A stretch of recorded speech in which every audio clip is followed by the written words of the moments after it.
Well, 7 flags to start this video. Of course, you should all know the one in the middle there.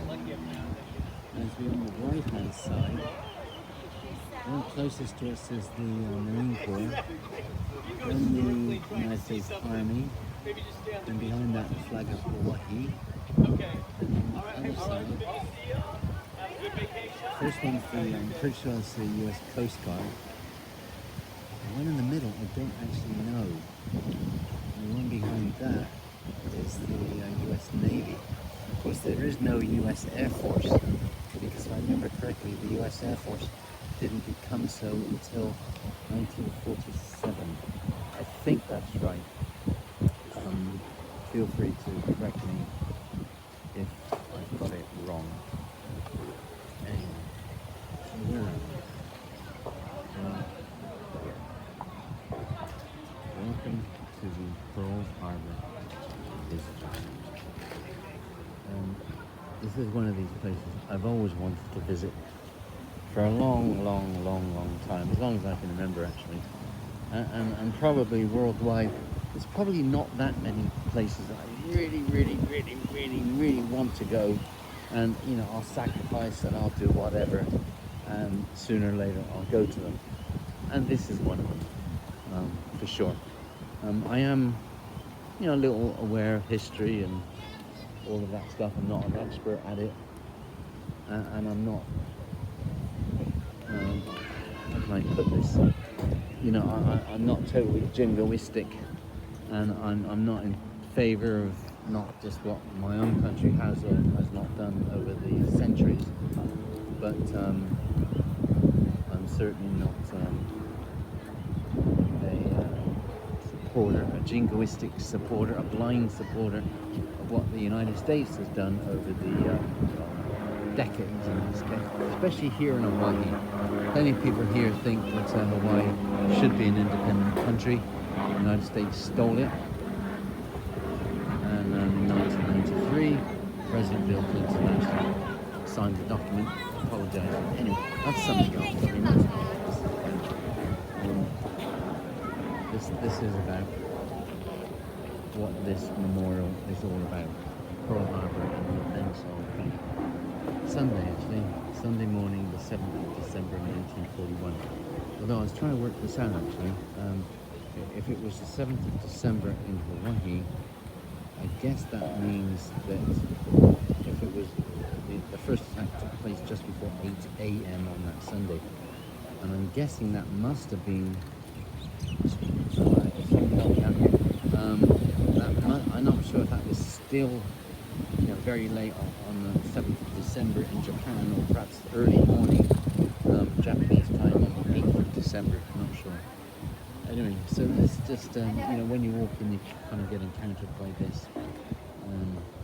All sorts of things to do here. If you're into this kind of thing, you know, there's also audio tours. You know, some of it is free, some of it is not. And there's flight simulators here. If you did all the stuff, I think there's some virtual reality stuff as well. I think if you did all the stuff that was on offer, it would certainly be a very long day. If not, it may even go over to a second day. Right now it opens at 7 a.m. and closes at 5, so that's 10 hours, 10 hot hours. And whether or not that is possible in 10 hours if we want to do it all, maybe not. One thing about Fisa and I flew into Honolulu a few hours ago. We're actually leaving tonight, so we're not actually staying in Honolulu tonight. So of course we've got all our luggage with us, and we tried to put it in storage at the airport. That didn't work out. So there is storage over there. Not particularly cheap. $10 for a suitcase, and then $7 even for things such as like purses and handbags and day packs. That's all counted as an item, and that's $7 plus tax. The suitcase was 10 plus tax. But there are car parks here, so of course if you come by car, you just leave all that sort of stuff in your car. It was easy to get here from the airport. It's bus number 20. comes by, I don't know, 3 or 4 times an hour, so that wasn't a problem. Bus stop's just over there, so that wasn't a problem at all actually. We almost, in fact, we almost took a lift actually. It's just that we saw a bus come around the corner. Otherwise we would have taken a lift. Uber's here as well. Anyway, so yeah, and there's another reason why this is a little poignant for Fisa and I, because about 7 weeks ago we were in Hiroshima, Japan, and of course on the 6th of August 1945 the world's first atomic bomb dropped in anger fell on that city, and that just a few days later Japan surrendered. So of course that had something major to do with the end of the Second World War, or at least the war in the Pacific, because in Europe, you know, it's a lot different. And so much as though the events in Hiroshima signaled the end of the Second World War, Lisa and I particularly wanted to come here because from the US point of view, this was the beginning of the Second World War.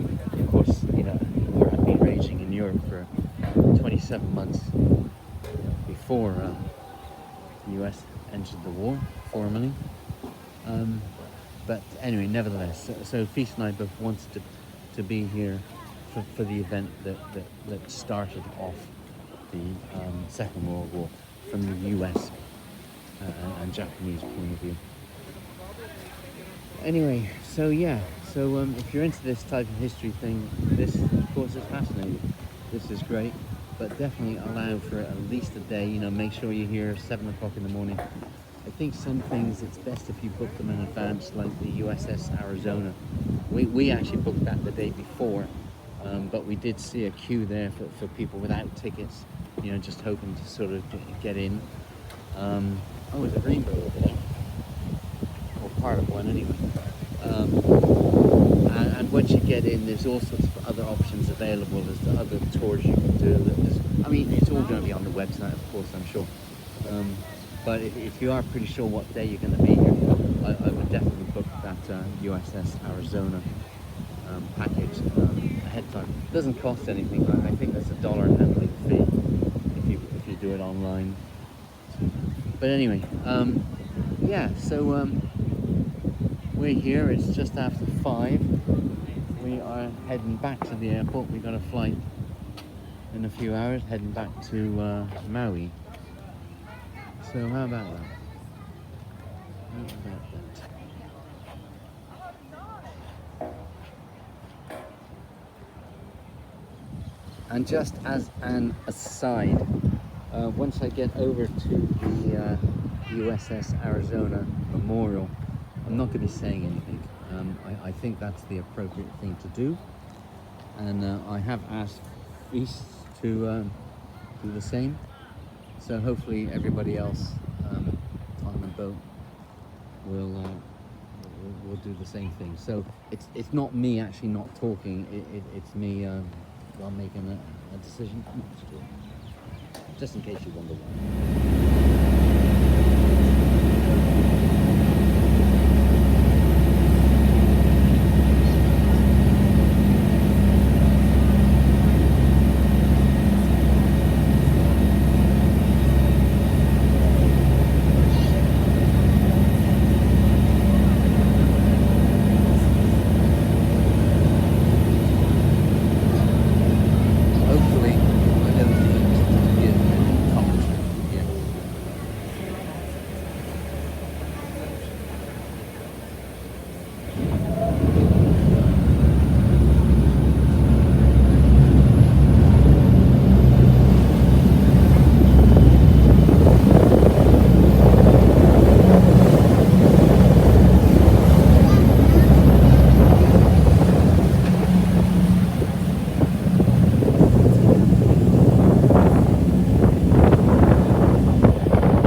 the data's going to be unique. She was the only one there, so you see what I mean?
It was one of the submarines.